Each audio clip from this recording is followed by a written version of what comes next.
خارج کر دیا گیا، جس کے بعد اب ایک اور مقدمے کے اندر ان کو گرفتار کر لیا گیا ہے۔ اور سہیل ظفر چٹھا جو خود پاکستان کیا دنیا کی تاریخ کا ایک منفرد واقعہ ہے کہ اینٹی کرپشن ڈپارٹمنٹ کا وہ سربراہ ہے، اور اس کے اوپر کرپشن کے الزامات اور مبینہ طور پہ لگ چکے ہیں، اور آپ جانتے ہیں اس کا کیسز کا کیا معاملہ ہے۔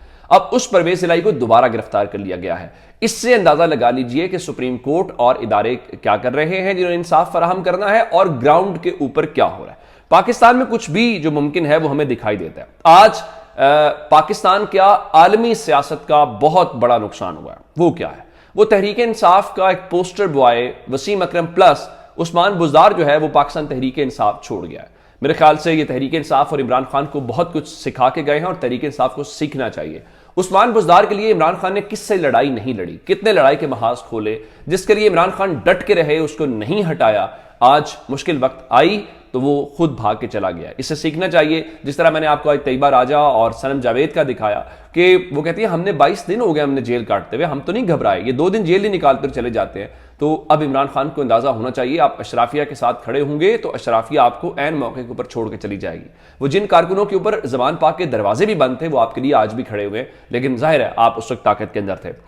اب عثمان بزدار جو ہیں وہ کافی دنوں سے پہاڑوں کے اوپر موجود تھے، پھر ان کو بلایا جا رہا تھا مختلف کیسز کے اندر، تو ان کا انہیں دل کی تکلیف ہے، وہ پیش نہیں ہو سکتے۔ تو آج وہی عثمان بزدار صاحب جو ہیں وہ اچانک کوئٹہ پریس کلب، یعنی ڈی جی خان سے ذرا قریب ہے شاید اس لیے وہاں چلے گئے ہوں گے، تو کوئٹہ پریس کلب میں گئے ہیں جہاں پہ انہوں نے سیاست سے دستبرداری کا اعلان کیا۔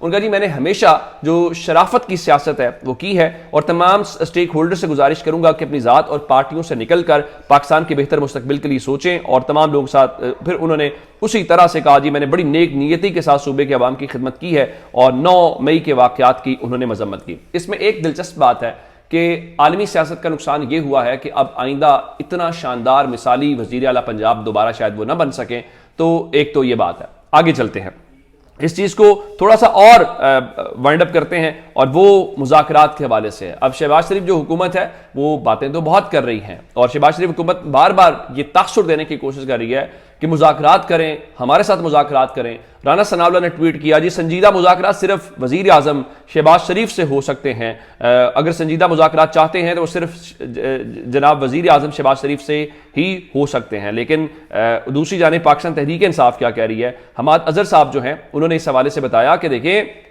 جو مذاکرات ہیں وہ ہم کٹھ پتلیوں سے مذاکرات کر کے وقت ضائع نہیں کرنا چاہتے، یہ مسلط شدہ لوگ ہیں جن کا کوئی ووٹ بینک نہیں اور بیساکھیوں کے پیچھے چھپ رہے ہیں۔ آئین اور جمہوریت کی بحالی کی خاطر صرف حقیقی فیصلہ سازوں سے مذاکرات کی پیشکش ہے۔ تو یہ جس کا مطلب ہے کہ کام اسی طرح سے جاری ہے دونوں طرف سے کہ مذاکرات ہونے ہیں تو کس سے ہونے ہیں۔ ہاں یہ ضرور ہے کہ تحریک انصاف جس طرح آج میں نے وہ بتایا پوسٹر بوائے والا عثمان بزدار والا، تو ان کو پاکستان ٹیلی ویژن کے اوپر پی ٹی وی جو سرکاری ٹی وی ہے اس کے اوپر بھی کوریج ہے۔ تو جب پریس کانفرنس ہوتی ہے تو بہت واضح آج کل ہے کہ جناب آپ اس پریس کانفرنس کا مطلب کیا ہوگا۔ اچھا ایک بات اور ہے، اور یہ عدالتی نظام کے حوالے سے بھی میں نے بات کی اور سارا کچھ آپ کے سامنے رکھا ہے، وہ اوورال اس وقت وکلاء کا حساب کتاب ہے۔ اور آج ایک بار عمران خان مسلسل جب ان کو ایک لحاظ سے آئسولیٹ کر دیا گیا ہے، ان کو اپنے لوگوں سے ملنے کا موقع نہیں دیا جا رہا، لیکن جو وکلاء ونگ ہے پاکستان تحریک انصاف کا ہو یا وہ دوسرے ہوں، وہ ضرور زمان پاک آ رہے ہیں۔ کل بھی آپ نے دیکھا مختلف بارز کے لوگ آئے ہوئے تھے، آج ڈسٹرکٹ سیالکوٹ کی جو مختلف بارز کے وکلاء ہیں وہ زمان پاک پہنچ گئے ہیں۔ تو اس لحاظ سے وہاں پہ ایک بار پھر جو مجمع ہے وہ ہمیں دکھائی دیتا ہے، اور عمران خان نے ایکٹیویٹیز شروع کی ہوئی ہیں۔ یہاں پہ صرف ایک سیکھنے کی بات تحریک انصاف کے لیے ہے۔ لوگ کہتے ہیں کہ عمران خان کے لیے یہاں پہ شاید پریشانی ہو، لیکن عمران خان نے زیرو سے پہلے بھی پارٹی سٹارٹ کی، تانگا پارٹی کا ان کے اوپر الزام لگتا تھا اور کیا کچھ نہیں ہوتا تھا، پھر وہ پیک کے اوپر گئے۔ میرے خیال سے جب انسان سے غلطی ہو یا غلطیاں ہوں تو اسے سیکھنا چاہیے۔ اب اپنے کارکنوں کو زیادہ آپ عزت دیں، اپنے کارکنوں کو جو ان کا ڈیو رائٹ ہے۔ میں آپ کو مثال دے دیتا ہوں، جہاں پہ ابرار الحق کینڈیڈیٹ تھے، اس کے مخالف جو شخص جو ٹکٹ لینا چاہتا تھا اس کے اوپر زمان پاک کا دروازہ بھی بند تھا، وہ تو ڈٹا ہوا ہے، لیکن ابرار الحق چھوڑ کے چلا گیا۔ یہ کل کہانی ہے۔ اپنا بہت سارا خیال رکھیے گا۔ خدا حافظ۔